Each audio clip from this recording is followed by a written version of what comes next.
if the British Empire and its Commonwealth last for 1,000 years, men will still say this was their finest hour. You're listening to Oh Brother, When Art Thou? And now here's your host, Neil White. Welcome to Oh Brother, When Art Thou? I'm Neil White, joined as always by my brother David. And David, it's been a while since we've done a podcast. Welcome back. It has been a while. Good to be back, Neil. If everyone's been missing us, that's my fault. I moved apartments, so I haven't been able to get behind the microphone. But we're back. We're doing this again. Great to be here. And David, you got another bit of history to tell us about? I might, Neil. It's possible. All right, then I'll ask the question. Oh brother, when art thou? Neil, it's April 13th, 1945. For the past few months, the Canadian Army has been sweeping across the Netherlands, liberating them from Nazi tyranny. Now they are approaching yet another natural obstacle, the River Iselle. The key to moving their forces across the river is the town of Zwolle, built beside a bridge over a natural ford in the river. But the Nazi forces have dug in inside the town, and the Canadians' traditional artillery-heavy tactics will risk a civilian bloodbath if they're used. The word comes down from HQ. Send a patrol to reconnoiter the approaches to the town and try and make contact with the local Dutch resistance. This will be a very dangerous mission. Wow, so World War II, we know there's a lot of great stories from this period in history, and this sounds like it's going to be one. We've got Canadians attacking a Dutch town held by the Nazis.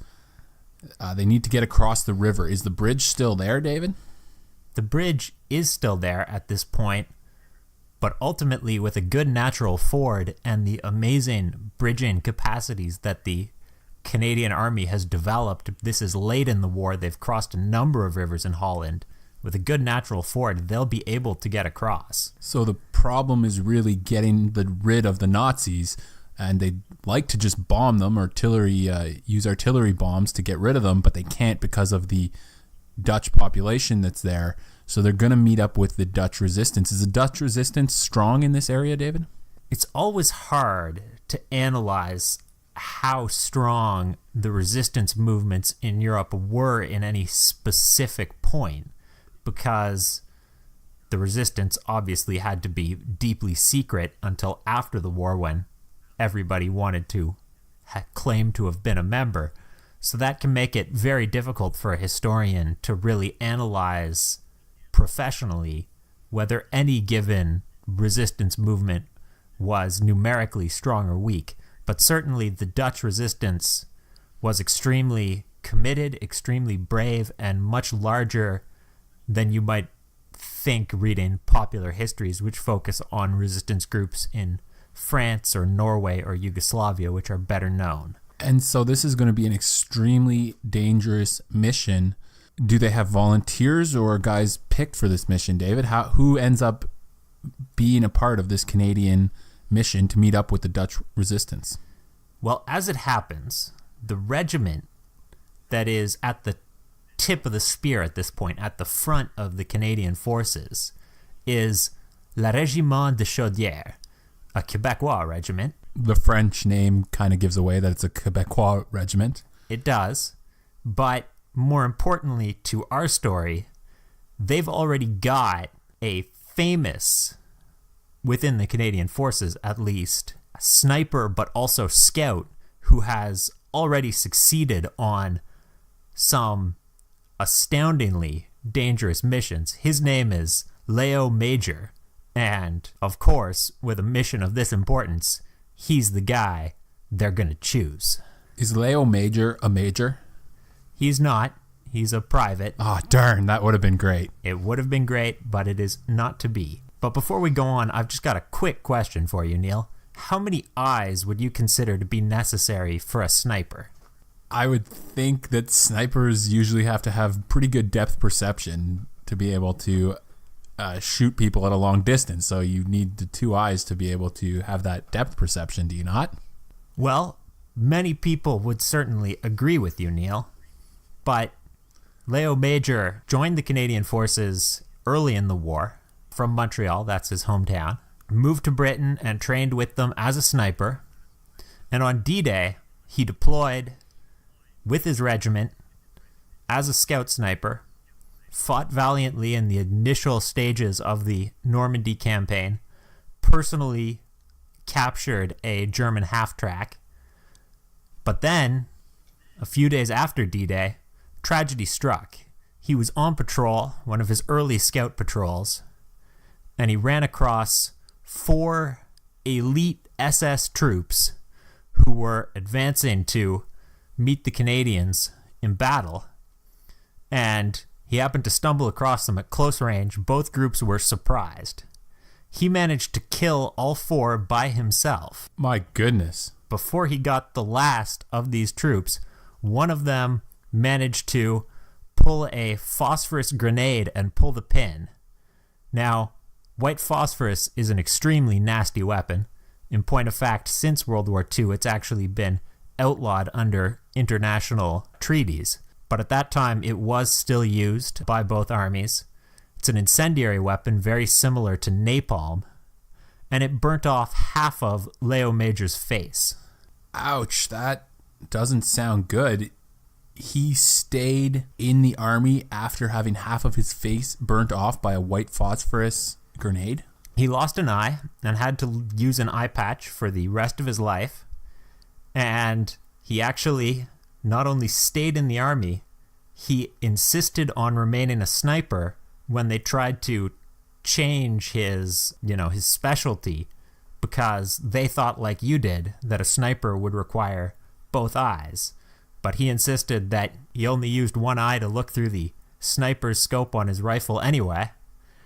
And they accepted that, and he went back to being a sniper and had arrived back to his regiment in time for the Scheldt campaign. That's an amazing backstory, David. That sounds like a story all in its own.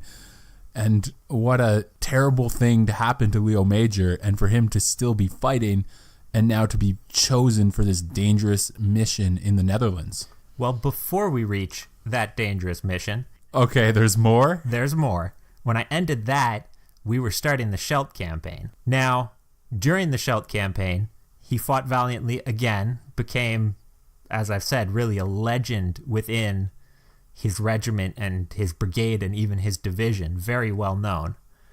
I've found a source, the Ottawa Citizen, so not an entirely unreliable source, which says that he was actually offered a medal at this point and turned it down because he had objections to Field Marshal Montgomery, who would have been issuing it. I couldn't find any corroboration for that, but that's the story. But moving along, at this point, he happened to be helping a military chaplain who was burying dead German soldiers. And they were moving the German soldiers in a Bren gun carrier when they ran over an anti-tank mine. It exploded, the chaplain was killed, and Leo Major had his back broken in at least 2 places. The doctors attempted to pull him off of active service and put him onto medical discharge from the army. He went absent without leave from the hospital and snuck back to his regiment to keep fighting. So with a broken back, the doctors wanted to send him home, and he refused. He went back to the Netherlands to continue the fight. That's right. And now he's going to be leading this dangerous mission to meet up with the Dutch resistance.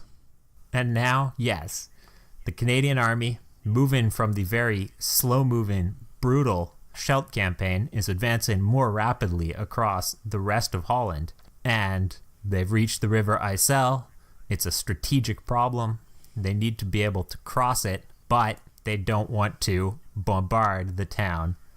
And so they're turning to Leo Major because that's who you turn to in these situations. Well, it sure sounds like it. He sounds like the kind of guy who gets things done, although it doesn't always end with him in one piece. So what does he do to make contact with the Dutch resistance? Well, the actual mission that they give him is to scout the approaches to the town, looking to see if there's a good way in, a good way for the Canadian troops to enter with minimal risk, and also, if possible, to make contact with the Dutch resistance and see if they can help.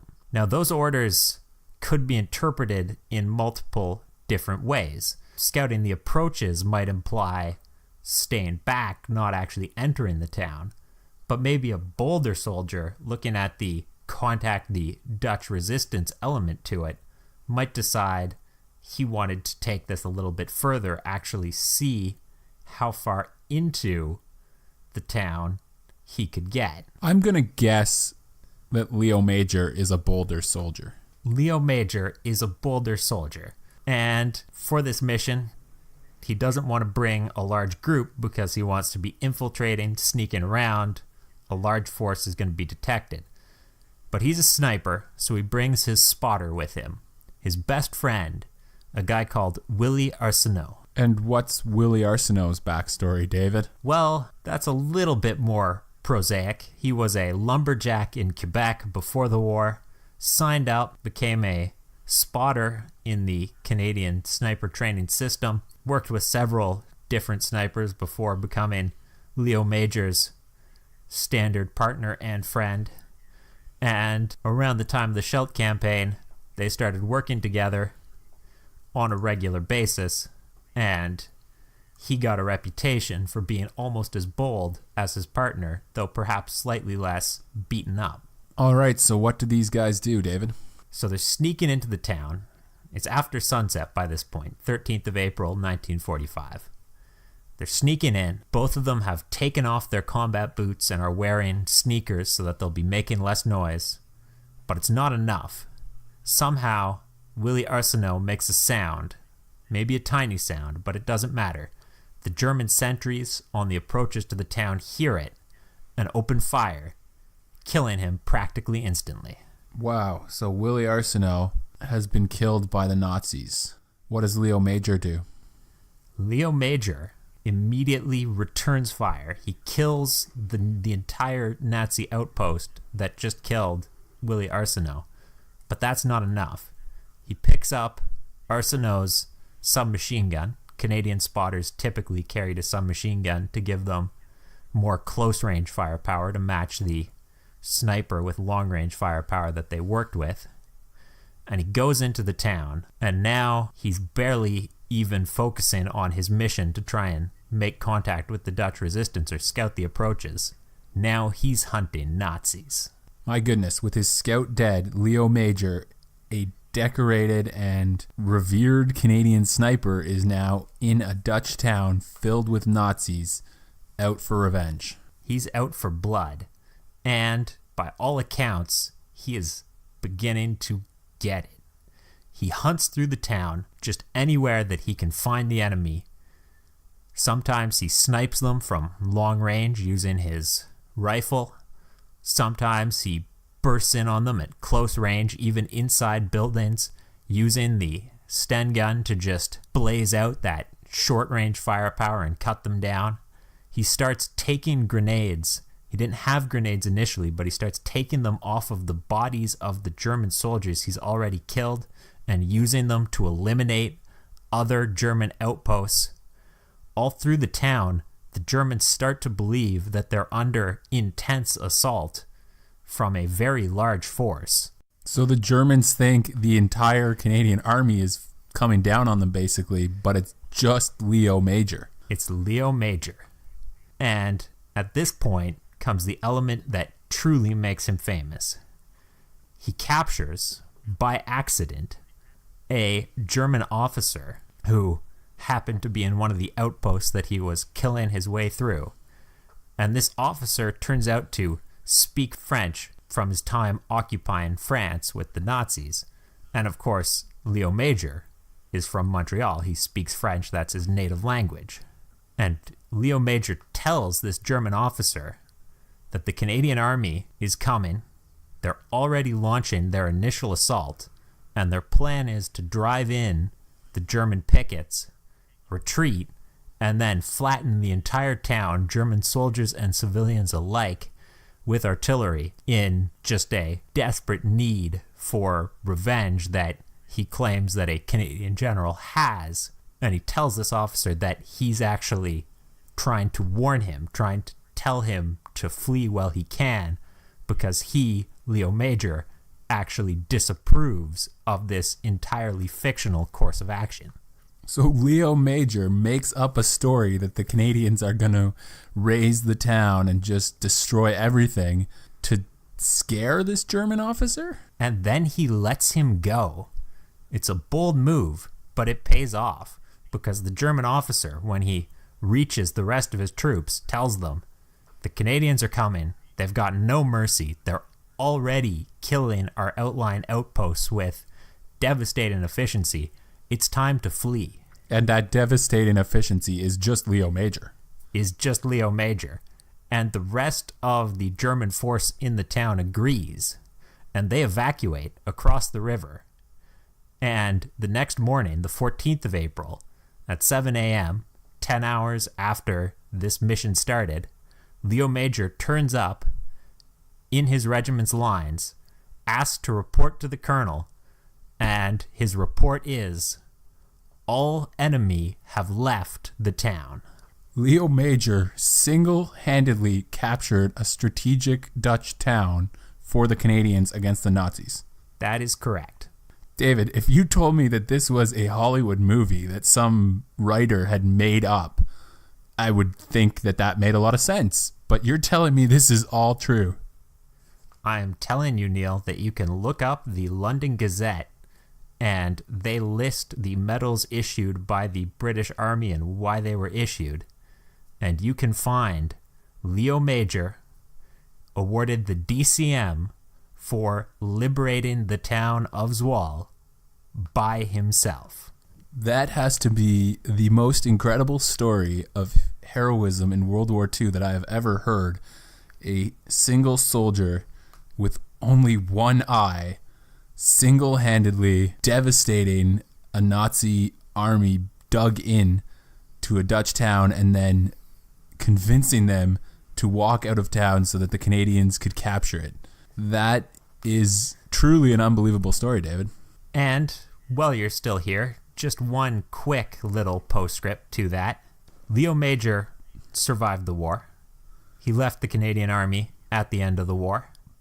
In 1950, the Canadian Army began recruiting for a new special all-volunteer force, a brigade they would be sending to Korea to take part in the Korean War. One of the first volunteers to join up was Leo Major. He was promoted to sergeant, I might add, by this point. And he actually won a second DCM, Distinguished Conduct Medal, making him the only Canadian soldier to win 2 Distinguished Conduct Medals in 2 separate wars. And the second Distinguished Conduct Medal that he won when he personally retook a hill leading a specially selected platoon of snipers from a Chinese division and then held it against repeated counterattacks as the mortar fire was dropping so close. I've got the quote here from the mortar officer who was supporting him. They had a special radio used to call for this kind of support, and it had a noise-canceling headset designed to make sure that if there are any loud noises, your voice would still be audible to the artillery officer receiving it. And the mortar officer says, "This was the only time in my entire experience, either in the Second World War or in the Korean War, where I could hear the explosions of the bombs that I was firing through the radio of the officer calling for support. So I asked him, 'Do you want me to move the barrage farther away from your position?' And he said, 'No, we need it to come closer. If we're going to hold this hill, we need your barrage in closer.'" Wow, so they're calling in mortar fire almost on top of their position, extremely close, to try and hold off the Chinese forces who are counterattacking the hill they just took. That sounds like another incredible story, again with Leo Major, this Canadian sniper. This one-eyed Canadian sniper, I think I should mention. Wow, David, that is an incredible story of true courage and really a Canadian hero who's really should be in a Hollywood movie, I think. Yeah, absolutely. It is a crazy story, but it's all true, I swear. Thanks for telling us, David. I was so happy to share this one, Neil. Well, we've come to the point in the podcast where we usually play a game and do a little quiz. Are you up for a quiz, David? I suppose you could talk me into a quiz, Neil. All right, people who are listening won't know this, but we're actually recording this on Saturday night. It's just a real fun Saturday night around here, so I thought, why not do a Saturday quiz? So all of these questions are about Saturdays. David, are you up for a Saturday night party? Saturday night's all right for fighting. All right, first question. In the Balkans, it is believed that people born on Saturdays are able to see what? What would people born on Saturdays be able to see that people born on other days of the week can't? I'm assuming that it's not something that everybody can see. I'll guess fairies? Good guess. It's actually vampires. They believe that people born on Saturdays can see vampires when they are otherwise invisible. It's tied into an old folklore belief that Saturday was the preferred day to hunt vampires because they are restricted to their coffins on Saturdays. So if you're going vampire hunting, bring somebody with you who was born on a Saturday. Huh. All right. Saturday is also the day when they traditionally play American college football games. For example, on Saturday, October 6th, 1934, the annual rivalry matchup between Michigan and Michigan State was notable for this historical figure who played center for Michigan. 1934. Yeah, college football question for you, David. I know you're a big fan of college football. Yeah, I'm trying to think who would be the right age to be playing college football in 1934 and a notable historic figure. Since we were doing a podcast on World War II, maybe I'll guess Dwight Eisenhower? That's a good guess. It is an American president. It was Gerald Ford. He played 8 games for Michigan that year, and they voted him the team's MVP in 1934. Impressive. In 1929, on what came to be known as Black Saturday, around 8 Samoans were killed during a procession by the Mau movement, a non-violent movement for Samoan independence from which country? 1929? Yeah, this is 1929. The Samoans were marching for independence from which country? I've heard of American Samoa. Perhaps they were marching from independence from the United States? This one was a bit surprising to me. They were actually looking for independence from the colonial rule of New Zealand. Huh. Fair enough. Not a well-known colonial power, but New Zealand did, I guess, have power over Samoa, and eventually it did become free. Saturday mornings, though, are known for their kids' cartoons. Perhaps the best ever Saturday morning cartoon was Teenage Mutant Ninja Turtles. They're named after which historical figures, David? Just the category, you don't have to give me the actual names. I don't have to list all of the Renaissance painters they're named after and give you a few examples of their greatest works. Well, you could if you wanted, but yeah, you are right that they're named after Italian Renaissance painters. Leonardo, Michelangelo, Donatello, and Raphael are the Ninja Turtles, for anyone who wasn't watching Saturday morning cartoons as a kid. And moving on to Saturday nights, of course, they're all about the parties, the fever, if you will. How many Bee Gees songs appear in the soundtrack for Saturday Night Fever? Taking you back to the disco era, David. Indeed. I do not know very much about Saturday Night Fever, but I know that they've got at least one Bee Gees song in there, so I'll go with 1. Too low, David. There's actually 6 in total. Staying Alive, How Deep Is Your Love, Night Fever, More Than a Woman, You Should Be Dancing, and Jive Talking. 6 Bee Gees songs on the soundtrack for Saturday Night Fever. So that's our Saturday quiz. David, I guess it's time to go enjoy Saturday night. Indeed. Before you take off to enjoy your Saturday night, make sure you like and subscribe to this podcast. You can find us wherever you listen to podcasts. And on Facebook, Instagram, and Twitter, our handle is @whenartthou. Online, you can find us obrother.ca. And if you want to send us an email, obrotherwhenartthou@outlook.com. Thanks for listening.